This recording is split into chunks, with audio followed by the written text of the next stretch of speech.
Alright guys, welcome back to Formula 1 news, and of the two teams that have brought major upgrades in the last couple of rounds, there could not be more of a disparity between the fortunes of Mercedes and Ferrari at the Spanish Grand Prix. Carlos Sainz 5th, Leclerc couldn't even recover to the points. What does this mean for Ferrari? Leclerc has said the car is terribly inconsistent, and it seems like they're more lost than ever about the next steps they should take. What does it mean for Leclerc's future? Will there be a seat that opens up at another top team? Very much intrigued to hear your thoughts in the comments below. Hit the like button if you enjoy, subscribe if you're new as always. First of all, to mention, I thought this was quite remarkable, that 401 laps so far this season have been led by Red Bull. Something like 120, 130 of these are Perez, the rest of course are Verstappen. I believe Hamilton and Russell have combined for about 11, the rest I think is maybe a touch Ferrari. I think Leclerc did a couple in Baku and maybe Alonso briefly, but yeah, it's not a pretty picture, it must be said, in terms of the competitiveness of the season so far. Mercedes though did take a big step in Spain. Yes, they were very competitive there even last year with the W13, so there will be difficult races to come for Mercedes, but it does feel like a step in the right direction, especially because how good Red Bull were around there. The numbers we'll see in a second paint a picture of Mercedes being far more competitive than they have been so far outside of Australia, which really was just a bit of an off weekend for Red Bull compared to their typical pace, rather than Mercedes being especially good there, I think. But these were the overall numbers and analyses from the race here, so people do this in various ways. The numbers will often vary by a couple of hundredths of a second in here, but this is what F1 data analysis comes up with, and these are the overall numbers for the Grand Prix. So Verstappen was averaging a 79.2 at lap time, so 1 minute 19.2. Hamilton was averaging a 1 minute 19.5, and the gap there between the average lap times was actually almost identical to when they both went for their fastest lap attempt. Verstappen did a 16.3, Hamilton did a 16.6, which was the same as Perez's initial one that he did after he came out the pits on softer tyres. So that is roughly the gap what it seems to be, because when Hamilton was pushing, when Verstappen was pushing, they were 0.3 apart. When they weren't pushing, because Hamilton also didn't need to push, as neither did Verstappen, because tyre protection for the Mercedes was also key, especially in that middle stint where it looked like maybe Verstappen could go on a one-stop,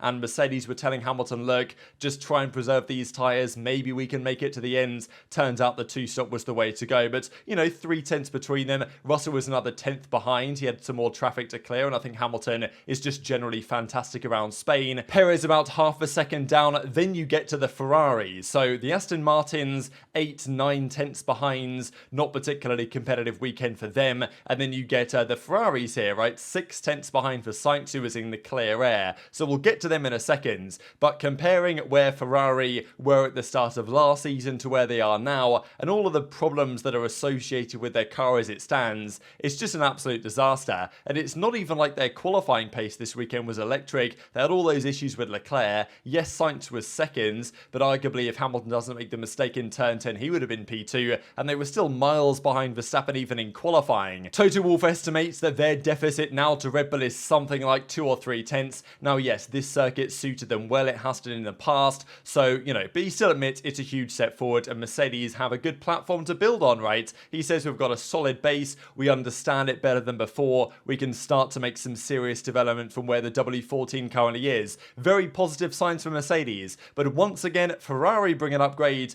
that effectively makes them worse. I mean, okay, maybe their car isn't slower, but it feels like their car isn't as good as it was before. So classic Ferrari upgrades, taking their car backwards. Horner is not at all concerned about Mercedes. He says, look, they were still 23 seconds behind, and we've got upgrades in the pipeline as well. So that's relatively ominous. And also, this is big for Leclerc and Ferrari. Toto Wolff and Lewis Hamilton are talking today about a new contract. I do wonder, actually, if this upgrade that was meant to be planned for Imola arrived, it eventually arrived in Monaco, and we saw it really tested here in Spain around a more traditional circuit. If that failed miserably, would Hamilton have said, you know what, is this really for me? Do I want to really stick with this? Especially because we don't, you know, not making any progress towards the Red Bulls. But because it did, I think Hamilton would have been like, you're right, this is the way to go. I want to keep competing in the sport. They're also apparently going to extend Russell's contract until at least 2025. That's obviously a no-brainer. He's going to be there after Hamilton retires, you would imagine, over the coming years. So if Hamilton is going to re-sign, as well he should, still driving at a very competitive level, and Russell's there as well, this closes the door for Leclerc on the potential Mercedes-Leclerc situation that we discussed a few weeks ago now. So let's talk about Ferrari. All the journalists are digging into this. What went wrong. Yes, Sainz got P2 in qualifying, but was clearly outpaced by the Mercedes in race pace again. And with these new changes that are somewhat more Red Bull-esque, okay, they changed the side pods, they changed a few things around on the car, but Fred Vasseur has said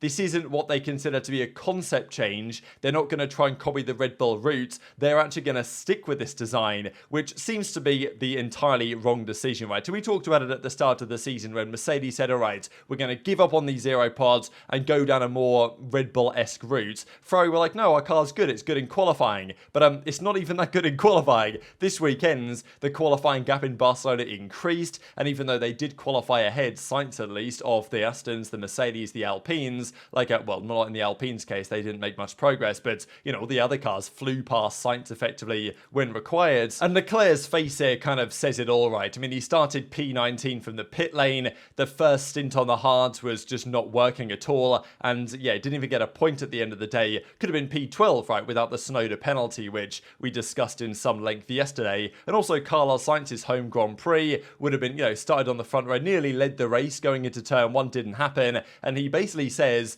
they've got so many issues. High-speed corners are a weakness. I think the Ferrari, of all the cars on the entire grid, looked the biggest handle through the final corner, right? We saw it in qualifying, bouncing all over the place, seemed to really be on edge at times with that final corner. So, yeah, the porpoising was back in that specific case, seemed to be worse than any other car in that corner, to be honest. So, shows that the understanding of this new concept they've brought with the new side pods doesn't really seem to be there, and their race pace has never been good. Largely, that's down to tyre degradation, that it just eats the tyres more than any other car. But it's not just tyre deg, it's actually just understanding how the tyres are going to work with the car. As Leclerc said, I used the hard tyre for 2 stints. The first stint was terrible. They pitted him after 17 laps before even the soft runners were coming in at the front of the field. I don't think that was necessarily because the tyres were shot and were dead, but it was more that the hard wasn't giving them performance and they felt like they needed to try the soft tyre. In the third stint, where they put the hards back on lower fuel, so at the start of the race they've got like 100 kg, when Leclerc came back out on hards at the end he would have had like 30 kg of fuel left. Then he felt more comfortable in the car and could make some decent progress, but still not great. And as Leclerc says, we have a lot of work to do. It's disappointing to not finish in the points. We have to learn about the tyres. It's a problem they've had for a long time. Even before TD39 of last year, it was an issue for Ferrari, even several years ago, but it's still an issue as it stands. And even this was a rather depressing remark. And to be honest, looking at our weekend, I would struggle to think that it can get worse than that. The target is to only get better from here. So just seems that Mercedes brought an upgrade. They knew it was going to improve their car. It did improve their car, and they understand it to a pretty good level. Ferrari bring an upgrade. They say it's improved their potential of the car. That's what Vasseur says here in a second, but it hasn't improved their results. They don't seem to understand even what went wrong with Leclerc's car in qualifying. They took it apart. They still didn't understand why it couldn't turn left properly. So just seems like the team's completely lost. And even Leclerc says the SF23 has terrible inconsistency. So in some respect, it is a terrible car, as in it's terribly inconsistent. I don't understand why with the same tyres one time it works and the other not at all. There's more of it with the updates, but if we don't fix this, we won't see kind of the potential of those updates. And Fred Vasseur says the car now has more potential, but they've got to focus on being more consistent, despite the fact that Ferrari went backwards this weekend relative to Mercedes and also to Red Bull, and their quali was bad. So a complete disaster. And look, 2020 was the worst Ferrari car in however many years. I mean, it was an absolute terrible car. This year, Leclerc has less points than he did 3 years ago, which is, it started so well in 2019 with the questionable engine Ferrari had. And I mean, this is the thing. If Charles Leclerc doesn't renew his contract, then it's another big hit for Ferrari. And yes, Leclerc has to be probably culpable to some degree. He is part of the team after all. He has made some mistakes, but it's not his fault that this team isn't championship contending. And last year there was lots of talk about reliability, and for good reason. I still think it was the reliability in the first part of the season that cost them the chance of going for the championship, because Red Bull at the end of last year clearly had a far better car in race pace, but Ferrari could have put up a good amount of points at the start of the season, right, if it wasn't for a couple of Leclerc spins, obviously France and even Imola right earlier on, and then the tragic Spain, Baku car failures, engine failures that really hurt them. But even from a strategy perspective, it's not their primary weakness anymore, because last year it was reliability and then strategy were their issues. Now they just don't have the car, and their strategy is poor, to be honest. I mean, they told Leclerc to pit for hards. He said, no, please put the soft soft tyres on. They said copy that, and then they boxed anyway and chucked the hards on. And then he didn't even, like, Leclerc said nothing on the radio. He was like, I can't be arsed with these guys anymore. I think was what he was trying to say. But in the end, the hards actually worked okay for him in the final stint, which was confusing to himself and I imagine the team. So look, these are the numbers. Ferrari are 4th in the constructors, and right now, would you expect them to stay there? Probably yes. Red Bull, of course, are away and gone. Then Mercedes, then Aston Martin, then Ferrari at 100 points. They did manage, congratulations to Ferrari, to actually have more points after this weekend than Alonso does. Alonso's relatively weak race compared to what you might have expected means that he has 1 point less than the Ferraris combined. But what does this mean for Leclerc, right? Does he have any hope remaining in this team? They seem, as I've said before, more lost than they really have been in some time. Last year felt like their chance to make something happen. It hasn't. They've got so much ground to close and so many gaps of understanding to close as well. Leclerc individually has been having a hard time. He's not going to be able to go to Mercedes because Hamilton's going to stay on. He's not going to be able to go to Aston because Stroll isn't going anywhere. Neither is Alonso. And, you know, are they going to drop Perez for Leclerc? I don't think that makes sense for Red Bull either. So Leclerc might just have to struggle this one out for the next couple of years. But it might get even worse, right? Who knows? I mean, as Alonso says, in Canada and then Silverstone, they are bringing Aston major updates. So he reckons that they're going to be able to crush the competition. Now,